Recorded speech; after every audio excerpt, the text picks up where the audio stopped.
Welcome to this Clark Lake Spirit Foundation Salute to Veterans. When you think of what military veterans have done for our country, it's no wonder we have a day devoted to them. Veterans Day was always special at our house when I was growing up and still is. Both my grandfather and father are veterans. Growing up, I used to watch a lot of military shows with my dad, 20th Century Fox. He was in the Coast Guard, my uncles were in the service. So we always talked military things. I didn't have much of an interest in around the 1970s with Vietnam going on and the anti-war protests, things like that. But then I was in college. I was there about 3 years and didn't quite have 2 years credits, and I needed a different direction to go to. So I just thought of the military at that point. I joined the Air Force. I became a precision photo processing specialist. We downloaded and processed, developed, and interpreted aerial reconnaissance from F-4s. I was lucky enough to be stationed in England for about a year and a half. I'd like to acknowledge and congratulate the veterans this year. My father's 95 years old. Like I said, he was in the Coast Guard World War II. And those were the guys, those were the real heroes. We don't see too many of them left. Well, I'm 95, and I was in World War II. To my sisters and me, my dad was always larger than life. We didn't realize until recently what a hero he was in the war. After the Japanese bombed Pearl Harbor, we all enlisted. I was very patriotic, I guess you could say. Dad joined the Army Air Corps. He flew a P-51 in the war, and one day he was on a mission over Europe, and they were strafing. The plane in front of him was blown up. He swerved off, and his plane was damaged, but he was able to make it back to England. He didn't realize that his landing gear had been damaged, so when he landed, he crashed. He knew immediately on impact something was terribly wrong. He had broken his neck, and he was paralyzed from the neck down. I couldn't feel anything below my neck. Although my chest was very, very painful. And so they sent me home and recovered completely, ultimately, after about a year. After a long recovery, Dad had a change of heart, and he took his life in a new direction. Because I was taken care of by doctors, I decided I wanted to be a doctor instead of a lawyer like I sort of planned on being. And then along the way, of course, I met my wife, who was in med school, and fell in love with her. And that was the start of a very long relationship. To avoid the draft, I decided to join the Navy, and in the aviation area. My dad was a pilot early on, so I thought that would be a good place to start, and I wanted to be a mechanic. However, after boot camp, I went to training, and instead of getting into mechanics that I thought I was best suited for, the Navy decided to put me in electronics. After spending quite a bit of time going to A schools and things, I caught up with the USS Bonhomme Richard and VF-211, which was a fighter squadron. The ship was dry docked in Japan at the time, and I came on board. Then immediately was transferred into plane captain division. As plane captain, I was in charge of the F-8 fighter jet, which was a leading MiG killer at that time for the U.S. Navy and Air Force. All the plane captains and everybody aboard ship, there was quite a camaraderie.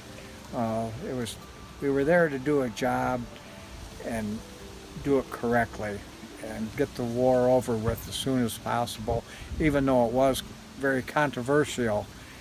To us, we were on a mission to protect the U.S., and that was it. And to this day, I feel that was still a just thing that we did.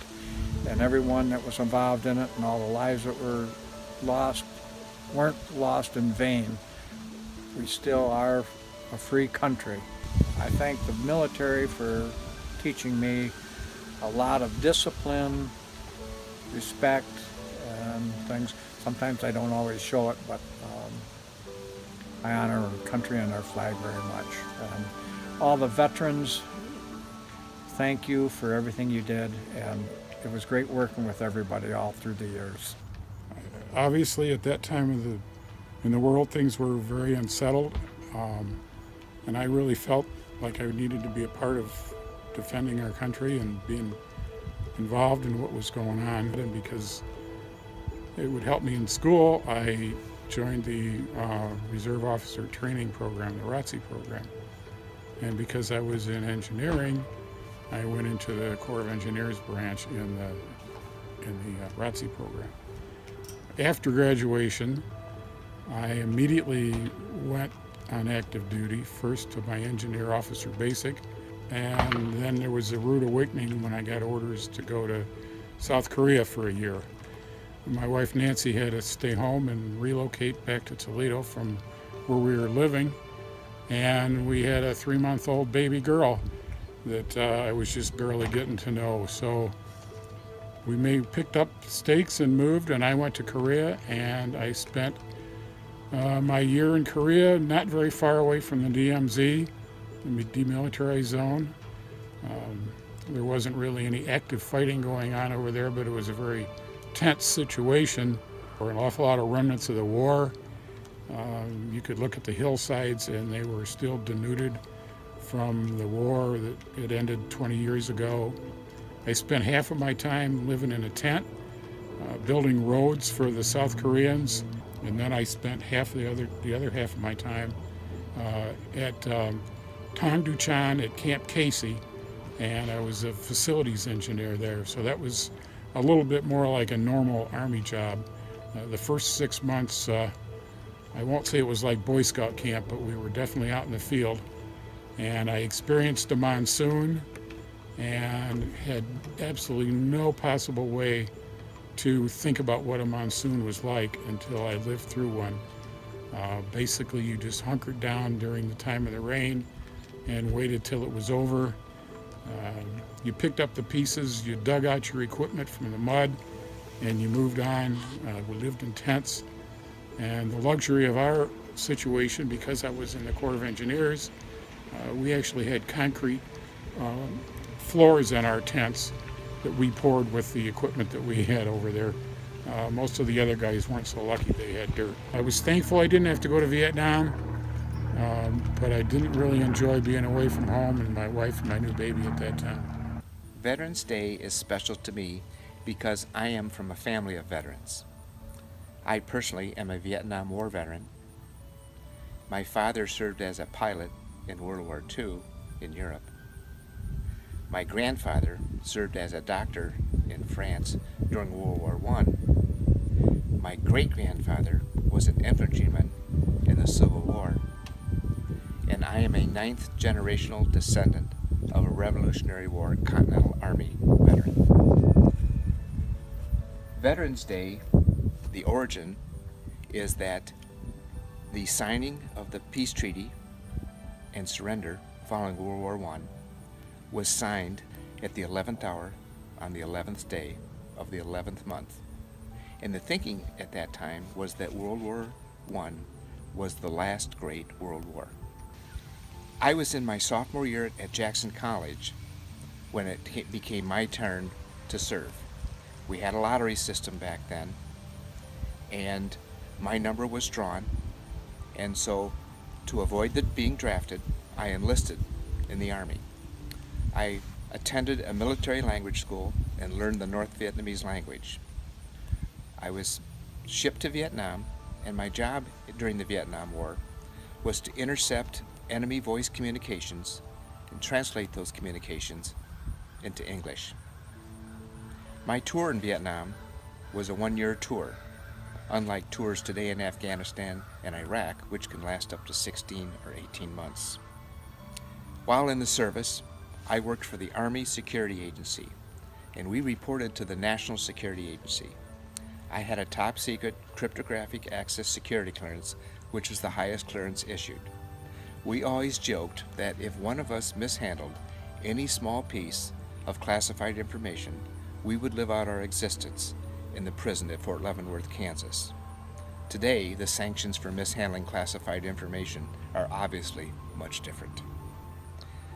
My personal welcome home party, so to speak, was when I got a chance to walk in the Memorial Day parade on Memorial Day in 2016 with the American Legion in Brooklyn, Michigan.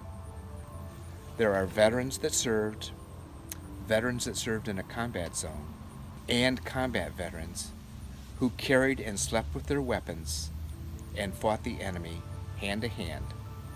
Locally, we have a combat veteran from the Vietnam War, and that's Walter Reed. Like all officers, I wanted to command. That's what drives us.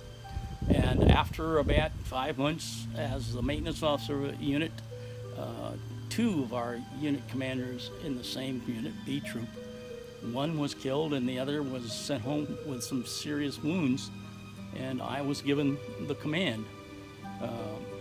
We took over after the command had a rough 3 days with the North Vietnamese. I commanded for about 6 months, an armored cavalry unit. We busted brush with armored vehicles. My troop, B Troop, 1st Squadron, 1st Cavalry, had about 35 armored vehicles. On any given day when I went out into a combat zone, we took 20 or 23 of our combat vehicles. We were looking for the enemy, and usually they found us before we found them, and they would start with sniper fire or a mine. My primary was always cavalry. Cavalry's job is to seek out the enemy and fix them so that other combat forces can pile on. In our case, most of the time, we found the enemy and there was nobody to pile on. We just piled on. In that 6 months, I lost 11 of my troopers. And you always wonder, what could I have done to save them? In most cases, not much. It was mines. I think of veterans every day. I've been active in the Memorial Day Parade here at Clark Lake for several years. When you've served with them in a combat zone, you learn that they're willing to give their life, and of course, in our case, 11 of them did.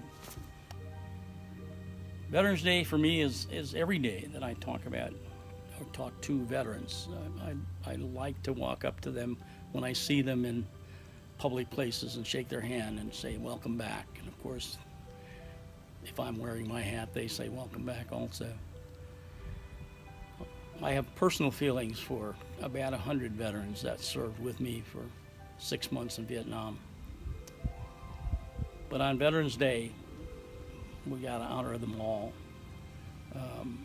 especially today, because they served voluntarily and put their life on the line. But even back in Vietnam, when they were drafted, they didn't run. They stayed. They loved their country. And as I said before, I don't think any of them regret having served in Vietnam. Most of them are old like me and will humorously say, if they need me again, I'll go back. They don't need old guys, and they've done their share. So I proudly hail veterans on Veterans Day, Memorial Day, and every day when I see them. I joined the Army in 1992. At the time, I was not ready for college, and I was looking for a little more direction in my life. I was talking to my recruiter, and he offered up the position of 91 Bravo Combat Medic, which I thought sounded very interesting, and so off I went. So I had many duty assignments that remain special to me for their own unique experiences, except one I'm quite fond of is my participation in Bosnia. Shortly after the Dayton Peace Accords were signed in 1995, my unit was selected to secure all of the main supply routes in Croatia leading into Bosnia. The experience was unique and challenging in that things, especially in the military, don't always go as planned, and you need to be able to adapt to unique situations and overcome obstacles. And many times that means being creative and resourceful when many people think that you don't have any resources or creativity to pull from. It was a hazard duty assignment. It was a former war zone, and the people that were there weren't all excited that we were there, and it did create some unique situations. At the end of the day, I was able to go back to that area and see the result of our efforts, and it is now a peaceful area, and I did see communities rebuilding themselves, and it's nice to be able to feel that you had a part of bringing peace to some good people that deserved it. Veterans Day, to me, is a celebration of the men and women of our armed forces that have done a little extra and have and given quite a bit. You know, they give their time, they give their energy, and in many cases, some have laid down their lives. They're the cornerstone and the foundation of the sacrifice that makes this country great. And we wouldn't be here today if it wasn't for the sacrifices and gifts that they have given us. And so it's just a moment to appreciate how we got here. On behalf of the Clark Lake Spirit Foundation, thank you to our Clark Lake veterans and veterans everywhere.